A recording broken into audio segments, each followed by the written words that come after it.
Olá, sou Ricardo Perito, tenho 37 anos, sou músico, arte educador aqui da Fábrica de Cultura. Sobre essa questão do meu maior influenciador, acredito que foram sambistas que eu vivenciei dentro das escolas de samba e a partir deles eu comecei a ter interesse de tocar os instrumentos. Comecei pela percussão, senti necessidade de tocar um instrumento de corda, fui pro cavaquinho, aí comecei a gostar de outros gêneros, fui pro violão, aí comecei a sentir falta de uma melodia, estudei clarinete também um tempo. Hoje vivo tocando cavaco e violão, né? Essa questão 2, a minha vivência musical no processo, sempre tive contato com a questão popular mesmo, né? Com a música na rua, assim, tocando nas rodas de samba, tocando nas rodas de choro. E aí senti necessidade do estudo, consegui ingressar na antiga ULM, professores excelentes tinham lá, né? Os melhores músicos do Brasil estavam dando aula lá. E foi o pontapé para eu começar a viver de música. Questão 3, outras instituições de ensino, eu trabalhei no projeto Fênix, que é um projeto criado pelos antigos alunos da escola Professor Antônio Alves Cruz, no bairro do Sumaré. Eles criaram essa instituição no intuito de trazer cultura para dentro da escola, né? Cultura da música, principalmente. Tem aulas de percussão, aulas de cordas, aulas de línguas, aulas de xadrez, são diversas aulas. E hoje eu tenho uma escola chamada Escola de Cultura Popular Mestre Natal, no bairro da Brasilândia. O meu ingresso na Fábrica de Cultura foi o processo natural, né, de ingresso. Eu soube pelo site da UES que cuida da fábrica, pelo site da Poieses. Entrei no site, me cadastrei, mandei meu currículo, fui selecionado pelo currículo, fiz a prova prática que tinha na época, lá em 2014, fui selecionado pela prova e estou atuando como arte educador até hoje aqui na instituição, no Polo Brasilândia. Sobre o uso de tecnologias, eu tinha um pouco de resistência, até pela maneira que os jovens hoje se utilizam da tecnologia de uma maneira meio doentia. Então eu tentava usar a nossa aula como um momento de, vamos dizer assim, de afastamento um pouco de tela e ir para a questão mais do instrumento. Porém, de 2 anos para cá, uns amigos meus desenvolveram um aplicativo muito legal chamado eBatuque, que contém diversos gêneros musicais tocados em percussão em cima de clique. Então ele funciona como um metrônomo. Então tem sido muito legal para os aprendizes poderem tocar os gêneros brasileiros, que é o que eu trabalho dentro da instituição, né? Eu sempre trabalho focado na música brasileira. Então, tem sido meu suporte, esse aplicativo de ritmos musicais.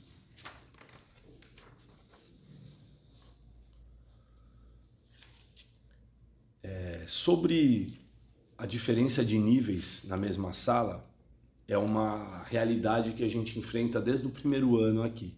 No começo era um pouco assustador, porque pedagogicamente a gente aprende que a gente primeiro tem que incluir quem não sabe nada, né? Então no começo foi um pouco difícil. Hoje eu já consigo entender que a música ela possibilita a gente de uma maneira bacana, pensando em questão de arranjo. Então eu crio arranjos. Quem sabe mais, eu crio acordes dissonantes, vou para linhas melódicas mais complexas, vou para esse lugar. Quem está começando agora, eu vou criando linhas melódicas mais simples. Às vezes o violão vira um instrumento de cadência como um contrabaixo e ele faz só uma linha de baixo ali, 3, 4 notas. O cavaquinho fica pontuando no agudo, uma ou outra nota que complementa o acorde. Então, essa diferença de nível ele vai entrando dentro de estrutura de arranjo. E aí eu divido como que os instrumentos vão se comportar.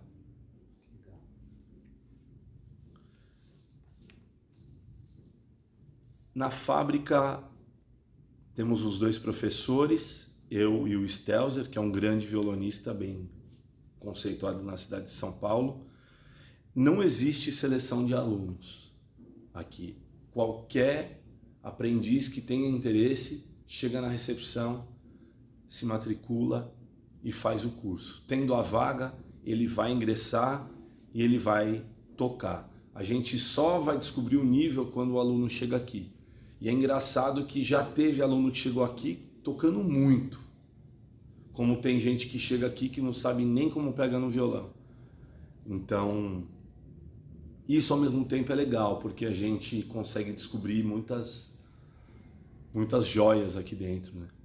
A seleção, no caso aí, a seleção, ela é natural, é pela disponibilidade? Porque tem gente que pode na terça, o outro não pode. Exatamente, Então a questão do dia é exatamente a disponibilidade do próprio aprendiz. Existe uma obrigatoriedade na fábrica de cultura, os ateliês, eles atendem só até 17 anos. Então, normalmente, nessa idade, de 8 a 17, essa idade eles estão na escola. A fábrica funciona como um contraturno. Para os jovens se matricularem na fábrica, eles precisam estarem matriculados em alguma escola. A gente tem um outro módulo que chama trilha, que aí tem à noite, tem de fim de semana, que aí é acima de 18 em diante, aí pode todo mundo. Mas os ateliês também pode os mais velhos, mas eles são focados na juventude, na primeira infância e como contraturno de escola. Essa é a ideia. Então, a disponibilidade deles que vai determinar se eles vão para terça e quinta ou quarta e sexta. Pegando esse gancho aí, o pessoal, eu vi aqui que a própria fábrica tem muito instrumento, né? Tem. Da própria fábrica, né? Tem. Normalmente o aluno ele fica com o instrumento só aqui, né? Só aqui na... A maioria dos alunos atuam só com o instrumento da fábrica. A maioria não tem. Durante a estadia aqui, né? Durante a aula, exatamente. A maioria não tem em casa. Não tem em casa. Isso dificulta o processo de desenvolvimento também, né? Porque o instrumento precisa dessa intimidade com o instrumento para o desenvolvimento mais... essa frequência, né? Exatamente. Mas tem bastante. A gente tem cavaco, ukulele, violão de nylon, violão de aço, baixo, guitarra, viola. É bem completo, assim. Bem legal. A fábrica, eu tô desde a inauguração, desde julho de 2014, e a importância dela é nítida, assim, para a comunidade e para minha vida artística é nítida a diferença do Ricardo Perito como pessoa e do Ricardo Perito como educador, porque a educação ela é a única ferramenta que muda a vida de alguém. Nada mais muda a vida das pessoas senão a educação. E a fábrica de cultura entra nesse lugar. E a gente vê a diferença no entorno, nesse tempo que a gente está aqui, de postura das crianças, jovens e até adultos, das famílias. A gente tem família que se transformou aqui dentro. Tem um exemplo aí? A gente tem uma aprendiz que estudou com a gente, que ela era uma menina fechada, tímida, aí fez dança, fez teatro, se eu não me engano fez música. Hoje ela está entre as modelos internacionais do mundo. Ela está entre as maiores modelos do mundo. A gente tem aprendiz hoje que vive da música, que entrou aqui sem ter perspectiva, e hoje vive da sua própria música, gravando, tocando, compondo, podendo se bancar financeiramente, ajudar em casa, ter sua própria família. Então, é muito revolucionário tudo isso que aconteceu. É muito, muito bacana, muito efetivo. E outras coisas que a gente vê como a arte influencia na vida, que às vezes a criança também não quer viver da música, mas o contato com a música sensibiliza ela a pensar, a ter caminhos de pensamentos diferentes que vai melhorar a vida dela na área que ela quer seguir. Então a gente tem um monte de exemplos aqui que hoje estão fazendo 1000 coisas e já estão voando. Tem gente que tem OS, tem aprendiz que teve aqui que tem seus grupos viajando o mundo inteiro tocando, que está dando aula, que está fazendo o seu trabalho acontecer. Tem sido bem legal. O que seria o S? Organização social. Hoje entrou no lugar das ONGs, né? Uhum. Hoje a gente não fala mais ONG, fala OS. Você consegue falar alguma coisa assim de alguém que sai daqui e já vai utilizar o estúdio, assim, talvez um que esteja num nível um pouco mais avançado, mas ocorre isso aí? Acontece? Ocorre. E a gente aqui, às vezes, alguns semestres, a gente consegue fazer com que a própria turma do ateliê grave no estúdio no fim. Que é o estúdio da... É o estúdio da Fábrica de Cultura, que é super bem equipado, uns profissionais competentes demais que trabalham lá. Então é bem legal porque o aprendiz ele se sente artista, né? A gente pode propiciar ele esse momento de artista mesmo. Então já aconteceu muito aqui dos ateliês irem gravar no fim do processo. A gente desenvolver só durante aquele semestre e conseguir ter material para chegar depois de 4 meses, que é o primeiro semestre, 3 meses o segundo, e a gente consegue tocar, gravar. Então é muito legal. Eles ficam muito realizados, muito satisfeitos. E para fechar essa pergunta, então você consegue ter aquela visão, né, do como aluno e depois como professor. E quer dizer, o objeto observado, no caso aqui, é a Fábrica de Cultura, né? Que você viu da ótica do aluno e agora você está na ótica do professor. Exatamente. Que é o processo que, exatamente. que eu vou viver agora. Exatamente. Né? Isso aí exatamente. Ter essa visão e saber da importância. Né? Não, isso eu vejo assim, a fábrica é fundamental para a vida dessas pessoas, até porque no processo de implementação da fábrica foi feito aquele índice de vulnerabilidade da juventude. E os bairros com o pior índice é onde foram criados os polos de Fábrica de Cultura. Então são localidades que sim necessitam desse tipo de política pública, de fundamento cultural, para que o bairro desenvolva. Então é muito importante o papel da Fábrica de Cultura dentro do bairro.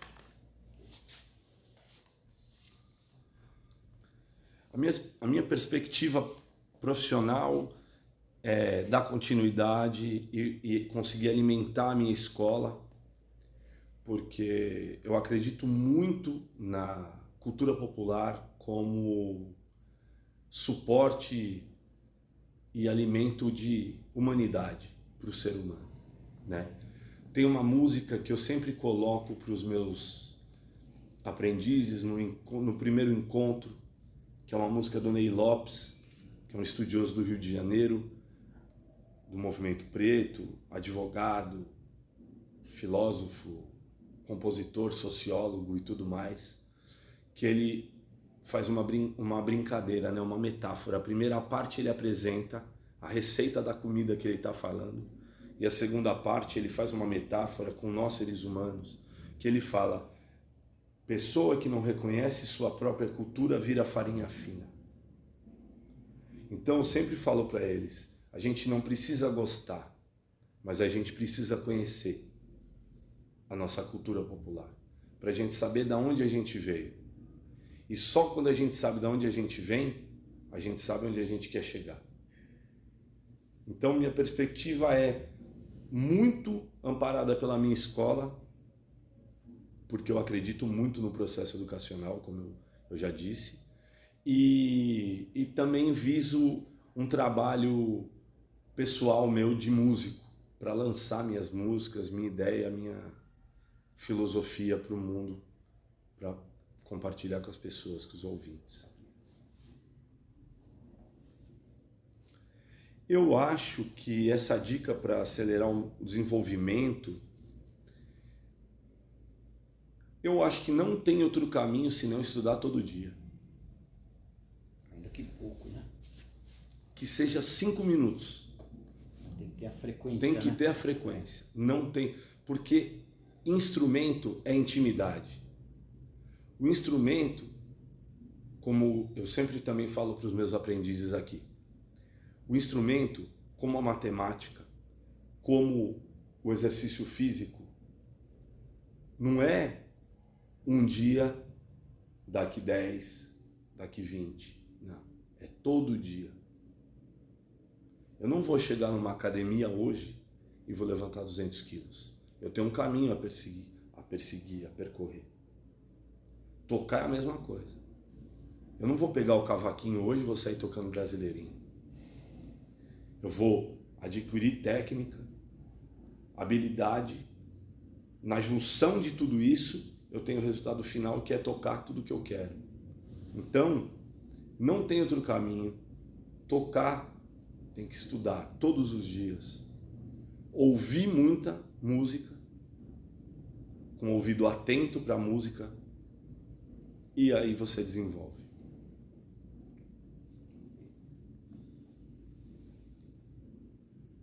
Eu acho que o projeto é o que eu já falei ali, coincide com a minha perspectiva profissional, que é a minha escola, desenvolver ela, conseguir alimentar, fazer com que ela dê frutos, né? Ver os alunos, ver as pessoas caminhando por aí, compartilhando a ideia que eu semeei ali com eles durante os encontros. E sonho para daqui a pouco eu consiga ver também meu trabalho de música nas pistas. Acho que esse é meu anseio. De ter uma... E aqui você pretende ficar aqui muitos anos ainda? Cada ano que passa na minha vida, a gente vai ficando mais velho, eu acho que a gente vai aprendendo que as coisas são como tem que ser. Enquanto eles quiserem que eu fique, eu fico. Quando não quiserem, foi muito bom minha participação, aprendi muito. Eu estou deixando o barco caminhar, sem muito anseio quanto a isso. Eu gosto muito de dar aula aqui, né? A ponta é muito satisfatória, a aula, né? Com os meninos dentro da sala, com todo mundo, né? Porque eu dou aula para todas as idades. Eu dou aula desde os mais jovens, de 8, até os idosos. Eu dou aula para gente de 70, de 80. É muito satisfatório isso, porque para cada um você vê que os encontros reverberam de maneiras diferentes. Isso me sensibiliza como ser humano, me sensibiliza como músico e me potencializa trocar com eles de maneira mais efetiva cada vez, cada dia que passa. Então eu gosto muito de dar aula na fábrica, mas não tenho muito anseio de quanto tempo eu vou ficar, se vou ficar 1 ano, 2 anos, 5 anos, 10 anos. Você já tem 10, né? Eu já tenho aqui 10. Já tem 10. Estou desde que abriu. Então, vamos deixar a água correr. Conhece até Você é da comunidade mesmo aqui? Não nasci, hoje eu moro a 10 minutos daqui. Eu nasci em outro lugar, nasci na Zona Oeste. Mas eu convivi muito aqui por conta do samba. Eu vinha muito pra cá, pra Brasilândia fazer samba e tal. Então, para mim foi uma novidade quando eu vim trabalhar aqui. Aí aconteceu, né, de aparecer esse projeto. Exato. Você aproveitou. Exato. Já... Aproveitei, porque eu já tinha uma vida artística já bem encaminhada. E aí eu pensei na possibilidade da educação e aí rolou. Foi legal. Tem sido legal. E para finalizar, você quer falar alguma coisa aí a respeito de algum projeto? Não, eu queria te agradecer por me convidar para participar disso. É muito bacana poder trocar. Eu gosto muito de falar sobre música, sobre arte, sobre educação. Acho importante essa troca. Espero que as pessoas que escutem sempre pensem sobre tudo, né? Lembrar que a música não é só entretenimento, a arte não é só entretenimento. Eu sinto que a arte perdeu muito com essa maneira que o capitalismo coloca, né? Que a arte hoje virou souvenir. E a arte, ela sempre foi uma voz de necessidade do ser humano, de falar sobre os problemas do seu tempo, de falar sobre as alegrias, suas aflições, seus nervosismos, de maneira efetiva. Então, que a gente lembre sempre que a arte tem essa função de questionar seu próprio tempo, sua realidade, seu entorno e as ideias. Então, para finalizar, você pode falar a mesma coisa que você falou no começo lá, é mais ou menos que você é professor de violão, cavaquinho e violão, né? Tá. Ricardo Perito. Tá. Certo. Só para finalizar. Eu sou educador de cavaquinho, violão. Aqui na fábrica descobri que eu também sou educador de ukulele, de guitarra e de baixo e de viola. Me chamo Ricardo Perito, tenho 37 anos, atuo na música desde os 9 anos de idade. É isso. Obrigado, então.